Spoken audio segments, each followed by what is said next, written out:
இனிய உள்ளங்களே, உங்கள் அனைவருக்கும் என் அன்பு கலந்த வணக்கம். போன பதிவு போட்டிருந்தேன். இந்த மாதிரி அரசு வங்கியில் நகைக்கடன் பெற்றிருக்கின்றீர்களா? வந்தது புதிய சிக்கல்னு. அது எப்போ அதுக்கு இன்னும் கொஞ்சம் எக்ஸ்ட்ரா இன்னொரு 9 புது புது கண்டிஷன் போட்டுருக்குறாங்க. மொதல் வீடியோவில் என்ன போட்டிருந்தேன், நகை அடமானம் வச்சவங்கலாம் வட்டி கட்டி திருப்பி வைக்க முடியாது. முழு அமௌண்ட் எடுத்து கட்டி திருப்பி வைக்கணுமா. அது முக்கால்வாசி பேரால் முடியாது. நகை வட்டி கட்டியே மீள முடியாமல் பாதி பேர் மூழ்கி போகிற நகைகள் உண்டு.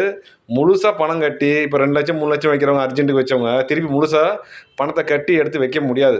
பெரிய பிரச்சனை. வேறு எங்கன்னா போய் இதுக்கு ஒரு ரோலிங் வாங்கணும். இந்த பணத்தை நகையை வட்டி கட்டி திருப்பி வைக்கிறதுக்கு வேறு இடத்துல ஒரு கடன் வாங்குற நிலைமைக்கு ஆளாயிடுச்சு. இது போட்ட பதிவு 1 மாதத்துல ரிசர்வ் பேங்க்லேருந்து ஒரு செய்தி கொடுத்துருக்குறாங்க. 25 டன் நகை வந்து அரசுக்கு ரிசர்வ் பேங்க்குக்கு வந்துடுச்சான். ஏதாவது இந்த மூழ்கின நகைங்க. நடுத்தர வர்க்கத்துக்கு வீட்டுக்குள்ள 5 பவுன் 10 பவுன் மினிமம் வச்சுருப்பாங்க. ஏதாவது ஒரு அர்ஜென்ட் தேவைக்கு வருஷம் ஃபஸ்ட்டு ஸ்கூல் ஃபீஸ் கட்டணுமா, டக்குன்னு போய் வச்சு காலேஜ் ஃபீஸோ ஸ்கூல் ஃபீஸோ கட்டுவாங்க. அதே மாதிரி ஏதாவது ஒரு திடீர் மருத்துவ செலவுக்கோ இல்லை வேறு ஏதாவது யாருக்காவது பணம் அர்ஜென்ட்டாக தேவைப்படும் போது அரசு வங்கி தான் எடுத்த கை. வெளியே போனால் மீட்டர் வட்டி, அந்த வட்டி, இந்த வட்டி காலி பண்ணிடுவாங்க தான். அரசு வங்கியில் தான் இந்த சலுகை இருந்தது. முன்ன குறைஞ்ச விவசாய கடனில் குறைஞ்ச 50 பைசா கொடுத்தாங்க. இப்போ 9% வாங்குறாங்க. அதுவும் போய் இன்றைக்கி என்னடானா இந்த வட்டி கட்டி வைக்க முடியாத அளவுக்கு மாற்றினதுல பெரிய சிக்கல். மக்கள்கிட்ட பெரிய எதிர்ப்பு வராதனால அடுத்த இடி இறக்கிட்டாங்க. என்ன ஐடினா 9 கண்டிஷன்.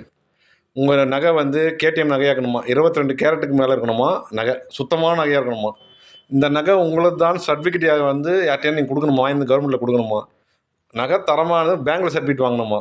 இதெல்லாம் நடக்கிற காரியமா? அது இல்லாமல் 75% கொடுப்பாங்களா நகையில் வச்சு.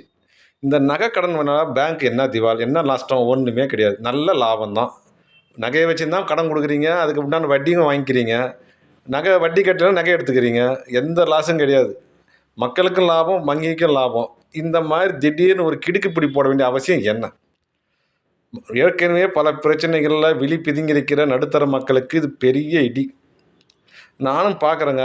பொதுமக்கள்கிட்ட போன வீடியோ பதிவு போட்ட பின்னாடியும் பார்த்தேன், இப்பயும் பார்த்தேன். பெரிய அளவுக்கு இது என்ன விதமான ரெஸ்பான்ஸும் இல்லை. இதை பற்றி விவாதிக்கவே மாட்றாங்க.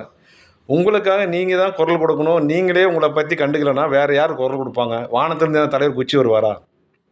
மீடியாவிலையோ அரசியல் கட்சிகள்லாம் ஏதாவது ஒரு ஆகாத போகாத விஷயத்த அரசியல்லையும் பொழுதுபோக்கும் பொய் பிரச்சாரங்கள் தான் முன்னெடுத்து மக்கள் திசை திருப்பாங்க இல்லையா? அடிப்படையில் பாதிக்கிற எந்த பிரச்சனையும் வெளியே வரதே இல்லை.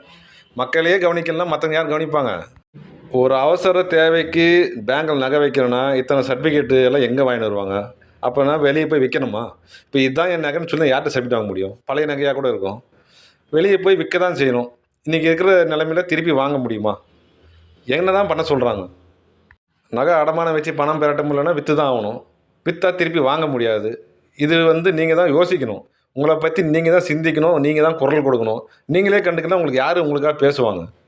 இந்த விவசாயிகளுக்கு நகை கடன் தள்ளுபடி பண்ணுறாங்க, நல்ல விஷயந்தான். அந்த மாதிரி எந்த சலுகையும் இதெல்லாம் ஒன்றுமே கிடையாது. தள்ளுபடியெல்லாம் கிடையாது. எல்லாருமே அவங்க வட்டி கட்டி திருப்பி வைக்கிறாங்க. இல்லைனாக்கா நகை வந்து முழுகிடுது. கவர்மெண்ட்டுக்கு எந்த லாஸும் கிடையாது. எந்த காரணத்துக்காக இவ்வளோ கிடுக்குப்பிடி போடுறாங்கிறது இது ஒரு பிரம்ம ரகசியமாகவே இருக்குது. வங்கி பணமெல்லாம் கார்பரேட் மட்டுமா போகணுமா? அடித்தட்டு மக்களுக்கு வந்து சேரக்கூடாதா? யார் இந்த குய்த்தி மூலையில் யார் இதுக்கு தோணிய திட்டம்னு எனக்கே தெரியல. இதுக்கு நிச்சயமாக ஒன்றிய அரசும் ஃபைனான்ஸ் மினிஸ்டரும் இது சரி பண்ணி மக்களுக்காக ஒரு உதவி செய்யணும். அப்போ தான் வந்து பல பிரச்சனைகள் இருக்கிற மக்களுக்கு இது ஒரு மூச்சு விடவாது முடியும். இந்த பதிவை பார்க்குறவங்க நீங்கள் லைக் பண்ணுங்கள், கமெண்ட் பண்ணுங்கள், ஷேர் பண்ணுங்கள், சப்ஸ்கிரைப் பண்ணுங்கள். அது நல்லது தான். அதெல்லாம் பண்ண முடியலனா கூட இந்த கருத்தை பகிருங்க, அடுத்தவங்களுக்கு சொல்லுங்கள்.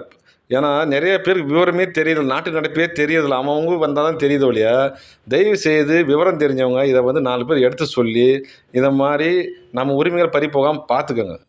இதெல்லாம் சின்ன சின்ன விஷயந்தான். ஏற்கனவே பல போயிடுச்சு. இருந்தாலும் நடுத்தர மக்கள் வந்து அரசியல் சலுகைகள் பெறதுலையும் தன்னுடைய உரிமைகளை பாதுகாத்துறதுலையும் உங்களுக்கு தான் விழிப்புணர்வு வேணும். கொஞ்சம் கூட எதுவுமே நாட்டு நடப்பத்தையே கவலைப்படாமல் இருந்து உங்கள் தனிப்பட்ட விஷயத்துக்கும் கவலைப்படாமல் இருந்தீங்கன்னா யார் உங்களுக்காக கவலைப்படுவாங்க?